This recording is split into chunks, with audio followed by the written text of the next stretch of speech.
कामचोर बहू। कांता बहन की दो बहुएं थी, बड़ी कल्पना और छोटी प्रिया।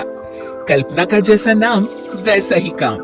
सारा दिन कल्पनाओं में रहती, न कोई काम करती न कोई धाम। अरे कल्पना बहू, जरा अच्छी सी चटनी पीस दे, आज कुछ मजेदार खाने का मन है।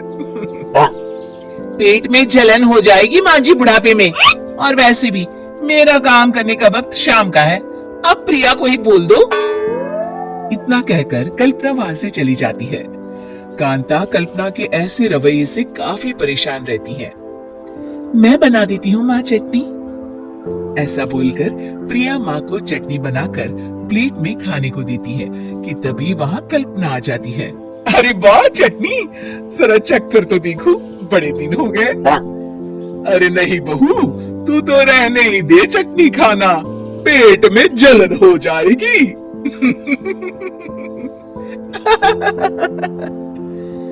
इतना कहकर कांता और प्रिया दोनों हंसने लगते हैं।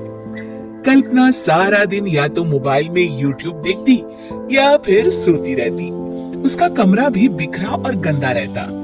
एक दिन कल्पना का पति अशोक उससे कहता है, अरे कल्पना, जानवर भी उस जगह को साफ कर लेता है जहाँ वो बैठता है, तुम तो इंसान हो, कैसे इतने गंदे कमरे में रह लेती हो? देखो सारा सामान यहाँ वहाँ बिखरा पड़ा है। ज्यादा अपनी माँ का बोल ना बोलो। हाँ, कमरा तुम्हारा भी तो है, गंदा लग रहा है तो साफ कर लो। पता नहीं तुम्हारे साथ मैं कैसे जिंदगी बिताऊंगा। इतना कहकर अशोक वहाँ से चला जाता है। कल्पना बस खाना खाने कमरे से बाहर आती और फिर से कमरे में चली जाती। इससे कांता बहन काफी परेशान रहती। एक दिन प्रिया कांता से कहती है, माँ, मैं सारा दिन काम करके थक जाती हूँ, आप कल्पना दीदी से कहिए ना कि सुबह और शाम का काम बांट ले, मैं तो अब सिर्फ एक वक्त का ही काम करूंगी। हाँ। अरे तो वो भी ना करना, एक बहू तो कामचोर थी ही, दूसरी भी आ गई काम ना करने के बहाने लेकर। तभी वहाँ प्रिया का पति रमेश आ जाता है। माँ, मैं देख रहा हूँ भाभी कोई काम नहीं करती, प्रिया सारा दिन घर और रसोई का काम करती है, अब कुछ करो ना माँ। कांता मन में कुछ सोचती है और कल्पना के पास जाती है। कल्पना फोन पर मेकअप करना देख रही होती है। कल्पना, तुम सारा दिन बस मोबाइल देखती हो, घर का कोई काम भी कर लिया करो।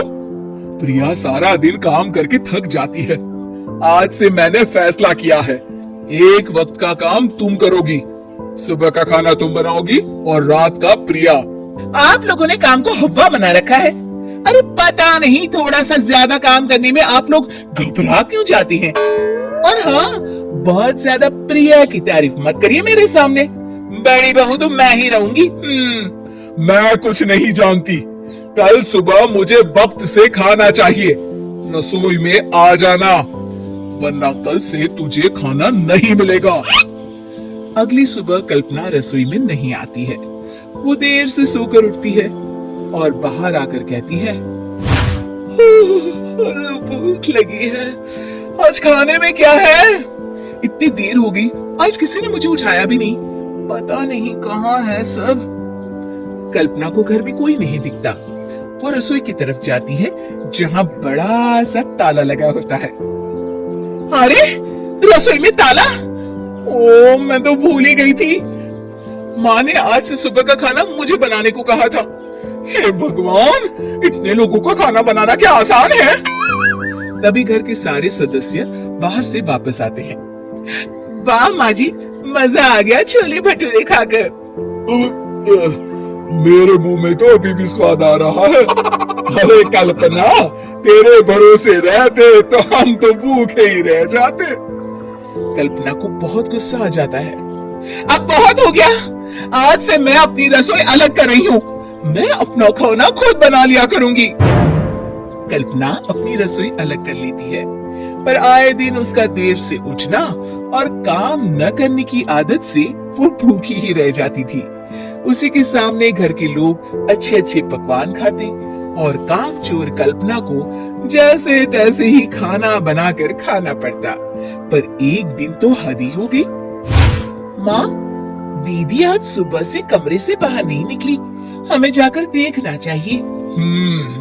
सो रही होगी, काम चोर कहीं की। पर तुम कहती हो तो चलो देख लेते हैं उसे। कल्पना कमरे में पेट पकड़कर बैठी होती है। हाय मेरा दर्द, पेट दर्द के मारे मर रही हूं मैं।